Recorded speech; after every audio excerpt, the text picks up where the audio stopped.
नमस्कार दर्शक मित्रों, मैं हूं दीपा मिस्त्री और आप देख रहे हैं गोल्ड सिटी न्यूज। 3200 रुपए की मामूली बात को लेकर हुए झगड़े में एक की जान गई और आरोपी को पकड़ लिया गया है। वलसाड जिले के वापी उद्योग नगर पुलिस ने एक ही हत्या के आरोपी को घटना के कुछ ही घंटों के भीतर गिरफ्तार कर लिया। घटना 3 जनवरी 2025 को रात करीब 8:20 बजे वापी जीआईडीसी इलाके में माइक्रो आग्रो केम कंपनी के सामने हुई थी। मृतक समधान अशोक पाटिल कंपनी में पुराने इलेक्ट्रिक वायर निकालने का काम करता था। आरोपी दीपक सिकंदर मंडल पर मजदूरी का भुगतान न होने को लेकर हुई बहस के बाद समाधान अशोक पाटिल की हत्या करने का आरोप है। समधान पाटिल और दीपक मंडल के बीच मजदूरों की बकाया राशि 600 प्रति मजदूर को लेकर 3 दिनों से मजदूरों के मजदूरी को लेकर विवाद चल रहा था। घटना के दिन सुबह दोनों के बीच तीखी बहस हुई, जहां आरोपी ने धमकी दी थी। रात में समधान ने आरोपी को पैसे के लेन देन की बात करने के लिए बुलाया। विवाद बढ़ने पर दीपक मंडल ने चाकू के समाधान पाटिल के पेट पर वार कर दिया, जिससे उसकी मौके पर ही मौत हो गई। इसके बाद आरोपी फरार सर, हो गया। જીઆઈડીસી પોલીસ સ્ટેશનની હદમાં એક હત્યાનો બનાવ બન્યો હતો, શું ઘટના હતી?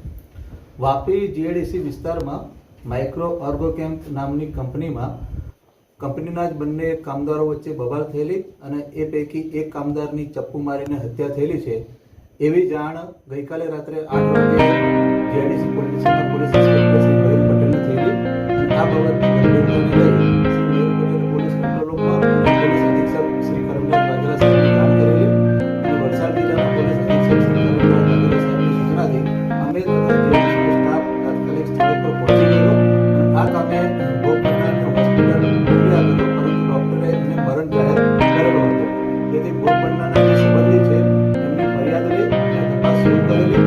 આ કામે પ્રાથમિક તપાસમાં આરોપીની જે વિગતો મળેલી હતી અને આરોપી મળી ગયેલો હતો, તો પોલીસ સ્ટાફના માણસોથી તાત્કાલિક આરોપીને કોમ્બિંગ કરી અને પકડી પાડવામાં આવ્યો। સર, આ જે આરોપી કોણ છે અને એનો મોટિવ શું હતો?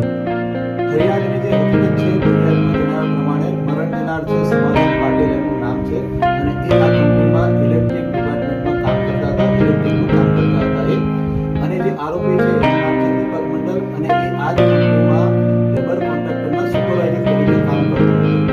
આ સમાધાન પાટીલને ઇલેક્ટ્રિકનું કામ કરવા માટે મજૂરોની જરૂર હતી, તેથી એમણે આરોપી જે દીપક મંડલ છે એમના પાસે મજૂરોની માંગણી કરેલી અને દીપક મંડલે એમને મજૂરો પૂરા પાડેલા અને 2 દિવસ આ મજૂરોએ સમાધાન પાટીલના અંડરમાં કામ કરેલું। આ મજૂરોના પેમેન્ટ કુલ 3200 રૂપિયા જે દીપક મંડલે લેવાનું થતું હતું તે સમાધાન પાટીલે આપેલું ન હતું, જેથી આમની વચ્ચે સવારના બવાલ થયેલી અને દીપક મંડલે સવારના કોળમાં આ સમાધાન પાટીલને ધમકી પણ આપેલી હતી।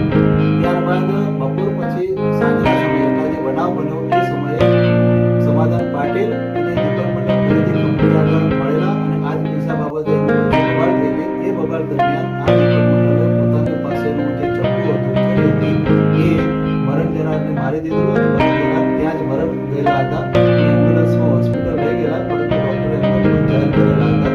પોલીસે આરોપીને પકડી પાડેલ છે તાત્કાલિક। આરોપી પાસેથી જે ગુનામાં વપરાયેલું હથિયાર હતું એ પણ કબજે કરવામાં આવે છે અને જે નજરે જોનાર શાયદો છે એ લોકોના નિવેદન, બીજા ફોરેન્સિક પુરાવા, મેડિકલ પુરાવા અને સાયન્ટિફિક પુરાવા મેળવી અને આ જે આરોપી છે એને કડકમાં કડક સજા થાય એ માટેની કાર્યવાહી પોલીસ કરી